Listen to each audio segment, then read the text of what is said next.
दोस्तों, हमारे चैनल रंग बिरंगी दुनिया में आपका एक बार और स्वागत करती हूँ। आज है कार्तिक मास का आखिरी दिन और आखिरी दिन होती है पूर्णिमा। गंगा स्नान भी इसे बोलते हैं। कार्तिक मास की पूर्णिमा को लेकर एक धार्मिक कथा प्रचलित है। इस पर्व को लेकर मान्यता है कि भगवान विष्णु ने त्रिपुरासुर नामक एक राक्षस का वध किया था। इसी कारण कार्तिक पूर्णिमा को त्रिपुरासुर पूर्णिमा के नाम से भी जाना जाता है। यही वजह है कि इस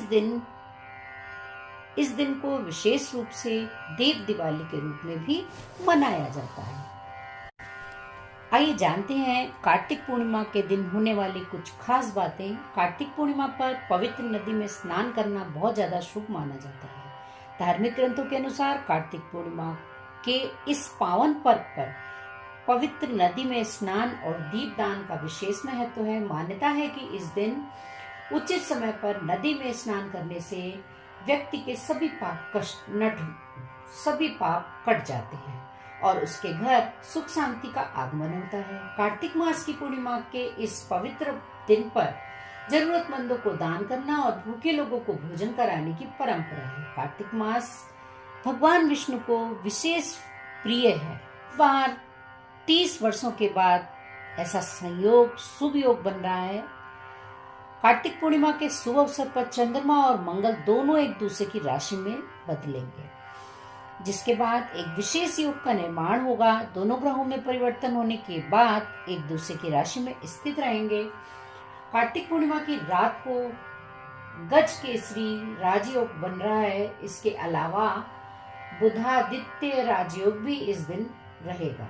हिंदू पंचांग के अनुसार करीब 30 वर्षों के बाद कार्तिक पूर्णिमा पर यह राजयोग बन रहा है। इस प्रकार कार्तिक पूर्णिमा पर किए गए उपाय और दान पुण्य के कार्यों का फल बेहद लाभकारी माना गया है।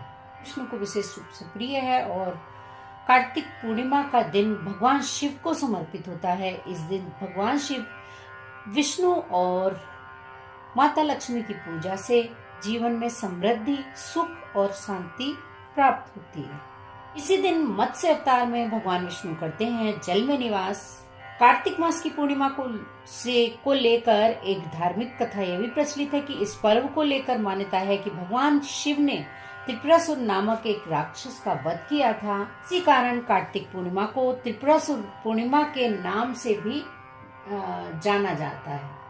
यही वजह है कि इस दिन को विशेष रूप से देव दिवाली के रूप में मनाया जाता है। ऐसा मानते हैं कि कार्तिक पूर्णिमा तक भगवान विष्णु मत्स्य अवतार में जल में निवास करते हैं, इसलिए इस दिन जल में दीप जलाने की परंपरा अत्यंत महत्वपूर्ण बताई गई है। देखा होगा आप लोगों ने, पवित्र नदियों में लोग स्नान करने के बाद उसमें दीपक जलाते हैं। तो यही कारण है कि इस दिन भगवान विष्णु ने मत्स्य अवतार में जल में निवास किया था। इसी वजह से नदियों में स्नान के बाद दीप अवश्य जलाया जाता है। तो ये थी छोटी सी जानकारी कार्तिक पूर्णिमा के बारे में। अब जानते हैं देव दिवाली और दिवाली में क्या अंतर है। जैसा कि मैंने बताया कि कार्तिक पूर्णिमा के दिन ही लोग देव दिवाली मनाते हैं, तो इसके पीछे भी एक प्रथा है जो कि मैं अब बताती हूँ। असुर के आतंक से मुक्ति की खुशी में देवताओं ने स्वर्ग में दीप जलाकर दिवाली मनाई थी, इसलिए इसे देव दिवाली भी कहा जाता है। कहा जाता है कि त्रिपुरासुर के अंत होने की खुशी में सभी देवताओं ने भगवान शिव के धाम काशी पहुंचकर उनको धन्यवाद दिया और गंगा किनारे दीप प्रज्वलित किए। कहते हैं कि तभी से इस दिन देव दीपावली के नाम से भी इसे जानते हैं।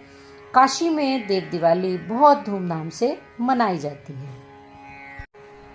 और देवउठानी एकादशी के दिन काशी में उत्सव का पहला दिन भगवान विष्णु को जगाने के लिए होता है, जिनके बारे में माना जाता है कि ये 4 महीने तक योग निद्रा में रहते हैं। प्रकृति अपने आप एक सुंदर वातावरण के साथ तैयार रहती है।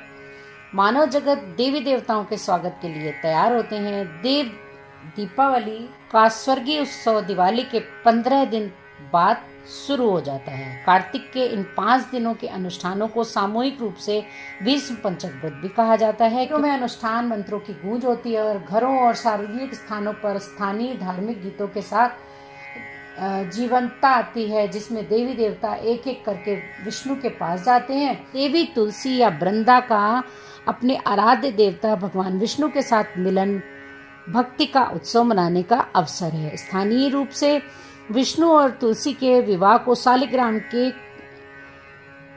रूप में कृष्ण और तुलसी के पवित्र पौधे के बीच विवाह के रूप में मनाया जाता है। यह अनुष्ठान कृष्ण को भजनों और पुराणों की कहानियों के साथ जगाने के लिए दिल को छू लेने वाले सुंदर सुंदर भजन सुनाए जाते हैं। इन अनुष्ठानों के दौरान माँ गंगा, शिव देवी अन्नपूर्णा और सूर्य देव का आशीर्वाद लिया जाए। देव दीपावली और दीपावली में क्या अंतर है? दीपावली प्रकाश का त्योहार है जो कि श्री राम के अयोध्या लौटने की याद में मनाया जाता है, जिसे प्रतिवर्ष लक्ष्मी गणेश जी की पूजा के साथ मनाया जाता है, जिसके बाद गोवर्धन और भाई दूज का त्योहार आता है। देव दीपावली कार्तिक माह में दिवाली के बाद मनाए जाने वाले 5 दिवसीय त्योहार का नाम है, जिसमें देवोत्थान, तुलसी विवाह से लेकर त्रिपुरी पूर्णिमा तक शामिल है।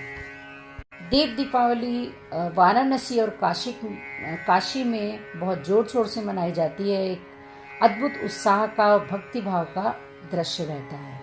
त्रिपुरी पूर्णिमा क्या है? त्रिपुरी पूर्णिमा शिव के त्रिपुरांतक रूप की याद में मनाया जाता है। राक्षस मयासुर द्वारा डिजाइन किए गए 3 शहरों यानी कि त्रिपुरी पर विजय प्राप्त की थी। आई होप आप लोग को ये छोटी सी जानकारी पसंद आई होगी। पसंद आई हो तो प्लीज़ एक लाइक करिएगा और चैनल में पहली बार आए हैं तो चैनल को विद बेल आइकन सब्सक्राइब करके जाइएगा। जय श्री कृष्णा, राधे राधे।